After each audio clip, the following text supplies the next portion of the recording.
Recently on Instagram, I got a video that surpassed over 600,000 views talking about how to get a teeny tiny waist and a big booty and the reasons why that wasn't a reality for you. And in that video, you should go check it out, by the way, because you're gonna love it. If you're watching this, you're going to love it. But I give tangible action items for the exact workouts you're supposed to do.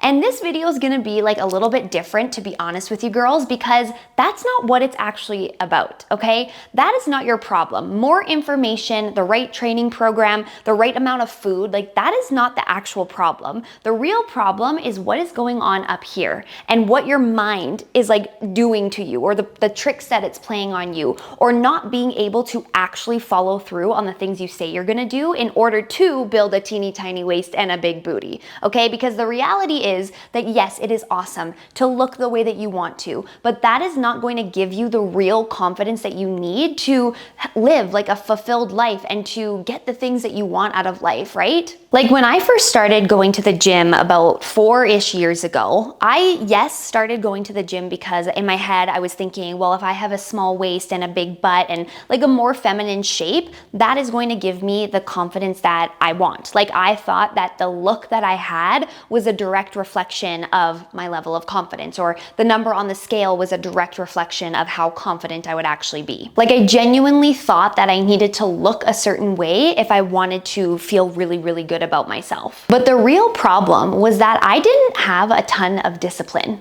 Like I actually lacked discipline quite a bit in my day-to-day life. I was a general manager at a restaurant, so I had good discipline in my work life. Like I had actually made it as like in my career for a 23-year-old, I was very successful on paper. I had a ton of work ethic at my job, but for some reason I lacked a ton of discipline when it came to like my own standards for myself and how I treated my body. I was drinking a lot of wine every single day pretty much, because that's just like what you do when you work in the industry, or so I thought. Like I was just settling for that. I wasn't exercising. I had no discipline around exercise. I had no discipline around like the food that I was putting in my body. I was, eating out a lot because I was working at a restaurant, and thought that it, didn't really matter because I wasn't necessarily overweight. I didn't have a lot of fat to lose, but I was really, really skinny. Like I had no shape. I had no muscle definition. I felt really, really weak. I was probably like 110 pounds sopping wet. And I didn't feel secure in my body. I had no confidence or discipline whatsoever. So I started going to the gym in order to, yes, try to get that like shape and that muscle definition that I was like looking for,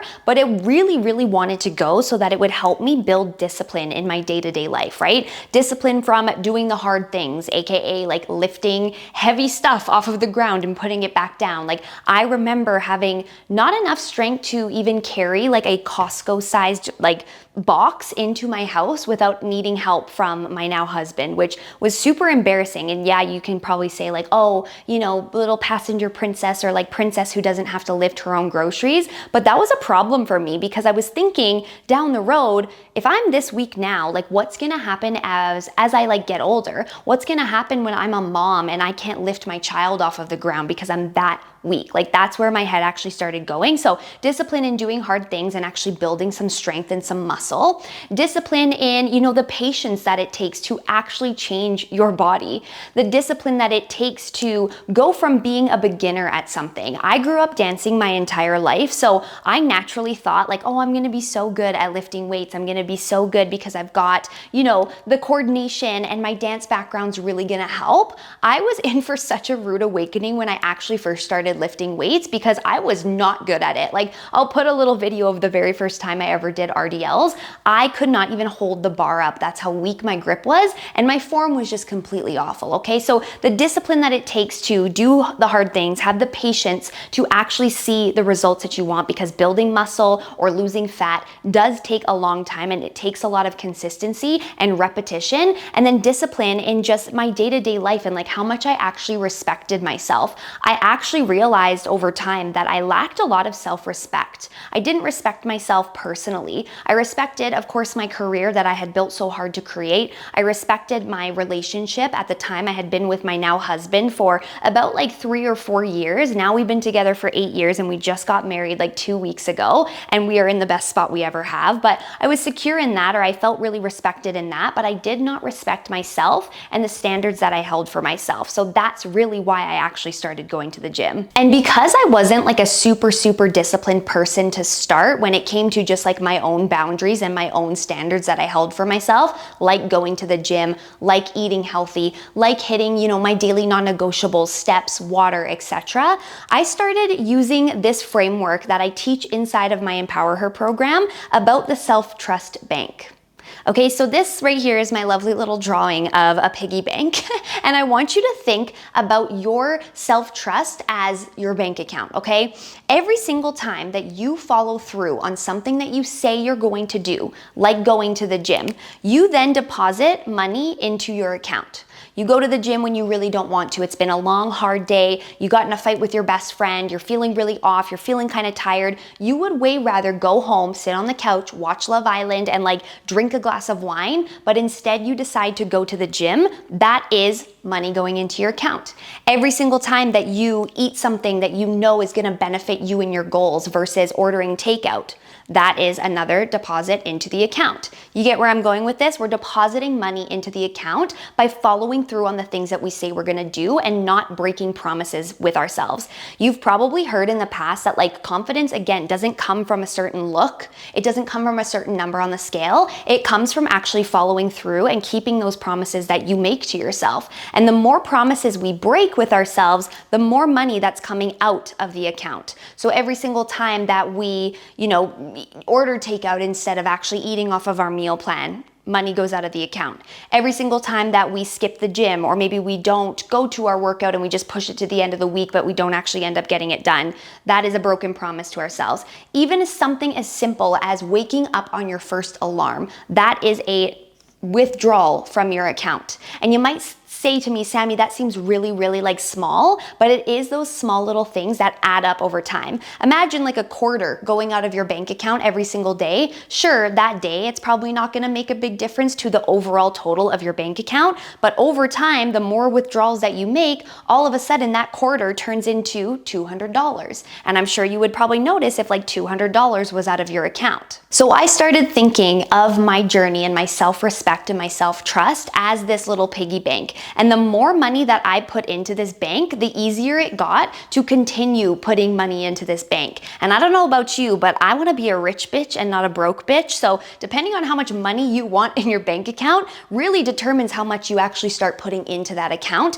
and how little you stop taking money out of that account. Over time, the more deposits that you can make into that account and the richer that you get with that account and the more self-trust you start building, the easier it is for discipline to actually become addictive. Like I am in a spot now after 4+ years of like making these deposits in this account of my self-trust bank where discipline is actually more addictive than not being disciplined. And you probably think like, wow, that sounds crazy. Like that must be nice. I could never get there. Trust me, I thought the exact same thing. And after years and years of yes, depositing into this bank account and continuing to just build it up to where it is, yes, I have created the body of my dreams, which is still a work in progress, as a byproduct, but the most insane things that I have taken away from it are actually like who I am as a person now and the standards that I hold myself to. And this trickles into like literally every single area of my life. And I want to talk a little bit about my relationship specifically because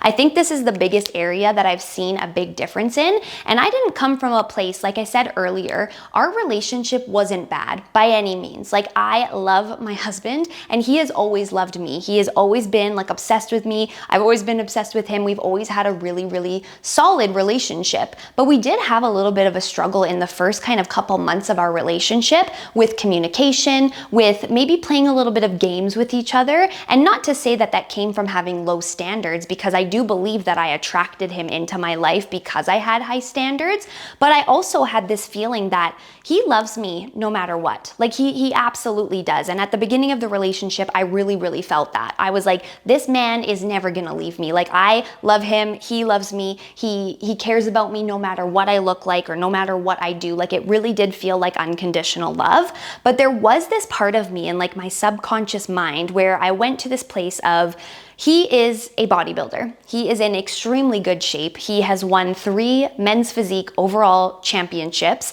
and is in the best shape year round. Like the guy has an 8-pack. And sometimes I felt like standing next to him, I wasn't like good enough for him. I wasn't good enough for the standard he held for himself. And even though I knew he loved me and would never leave me, there was this subconscious thing that was like, hey, if you don't maybe up your standards or level up with like your body and your mindset and how you think of yourself, there is a reality where he does walk away from this relationship. And I'm not saying that in a like toxic way of he's gonna leave you because you don't look a certain way. That's not what I'm saying at all. I'm saying that the standards I held for myself and the self-respect that I lacked and that discipline that I lacked definitely would have eventually trickled into our relationship in a really negative way. Now that I have these higher standards, that I have this self-discipline and the confidence in myself, I've really realized a difference in not only our communication and how that's improved in our relationship, but also I feel like more desired and can actually accept that because he's always been attracted to me. But now I actually I'm like, yeah, I really do know that I look amazing, and I really do know that I hold myself to this higher standard, and I really respect myself. So when he respects me, I can actually accept that as true instead of feeling like, oh, you're just saying that because you're supposed to. So basically what I am trying to say in this video is that you will never get the body of your dreams if you don't first fix what is going on up here and actually learn how to show up for yourself in so many different ways when you don't want to, when it's easier not to, when it's really hard, when it's challenging, when life is just hitting you over and over and over again. You still need to learn how to deposit your self-trust coins into this bank account so that you can build the discipline it takes to build the body of your dreams. And then you will see how much that the body is just a byproduct of all of the amazing things that come with it and how it trickles in and bleeds into every single area of your life. So I hope that you loved this video. Let me know what you thought of it in the comments. I will see you guys in the next one. Peace out. Love ya. Bye.